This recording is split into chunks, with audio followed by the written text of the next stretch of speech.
Are there any good guys out there, single or married? I really can't say. It seems most women believe there aren't good men out there anymore. Some have said men and women come from different planets, so they are not just compatible. Women believe men change on them after they get what they want. They claim the men are no longer nice, they don't want to communicate, act aloof, and mostly think they are emperors. Some men in their defense don't see any reason to continue campaigning when you have won the election. This is the light side of it. Guys, we have been accused of all sorts, and more often than not, those accusations have a basis. Drilling down into some of the issues will cause pain for some, but suffice to say there are loads of hurting women out there. How many times have you seen a woman stare vacantly in church while the pastor preaches, thinking of the horror story her life is? We seem to have made the abnormal normal in the way we sometimes approach our spouses and partners.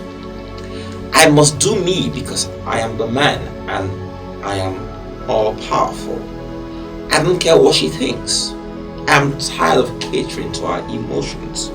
This is no life. She's always manipulating me with her tears and constant nagging. She won't be happy until I drain my blood for her. Why does everything have to turn into a quarrel? Gosh, she is so rude. If I don't devote time to my work, how will I provide for my family?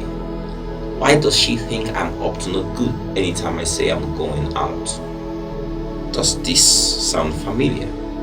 If it does, it is because most men say this and feel this way. There's a huge disconnect between men and women, and it seems to get worse each day. And the serpent said unto the woman, Ye shall not surely die, for God doth know that in the day ye eat thereof, then your eyes shall be opened, and ye shall be as gods, knowing good and evil. And when the woman saw that the tree was good for food, and that it was pleasant to the eyes, and a tree to be desired to make one wise, she took of the fruit thereof, and did eat, and gave also unto her husband with her, and he did eat.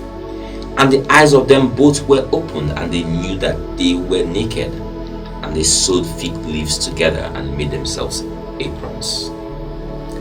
I like going back to Adam and Eve, to the beginning of creation, to see how God intended things to be, or investigate the root of a matter. In an episode of All Boys Out, when I was talking to the ladies, I had traced the origin of the problem between man and woman to the Garden of Eden, when Adam and Eve ate of the tree of good and evil, thereby gaining knowledge that God didn't intend for them to have. This knowledge introduced evil into the heart of man, thereby causing strife in relationships and society. God then decreed that the woman's desire should be to her husband and that he would rule over her. This is now the operating decree for all men, Christian and non-Christian, Bible reading and non-Bible reading. You don't know God, but you love the power you think this passage confers on you. Many won't even read it well to see that it talks about man and wife. So they meet a girl today and start demanding that she cook and wash for them, since she was born to be their slave. The horror stories are too much. My mom did her best to raise me right, constantly telling me how to treat women right. She will always warn me, remember you have sisters, but unfortunately, I am no better than most men. Guilty as charged. Now her warning is, remember you have daughters. Relationships have become a reason and opportunity for abuse. Most women now see abuse as man's default nature and instinctively react to this abuse even when it's not happening. They see abuse in everything, and thus the guys who are even trying to do a good job are paying a huge price for a crime they have not committed. It is a vicious circle that ruins relationships, the family and society. Here is what most people don't realize about Adam and Eve. Do you know what they did when they found out they were naked? When they saw each other's faults and weaknesses? They sewed fig leaves together and made themselves aprons. key word is together. They worked on covering their faults together. They had each other's back. This is the way relationships should work. But trust Adam to always be weak. This didn't last. Not only did he fail to man up and do the right thing when Eve suggested that they eat from the forbidden tree, but immediately God asked him, he said, "It is evil." He failed to cover her nakedness.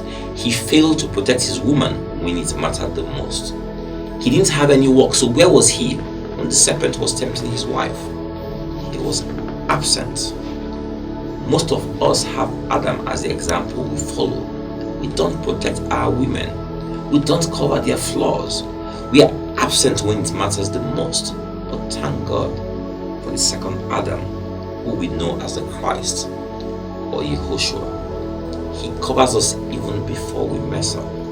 He always protects us, and he's our ever-present help in times of trouble. He gave his life for you and I. This is the model man. This is our example. He's our role model. When we follow his footsteps, our queens will crown us kings. God bless you.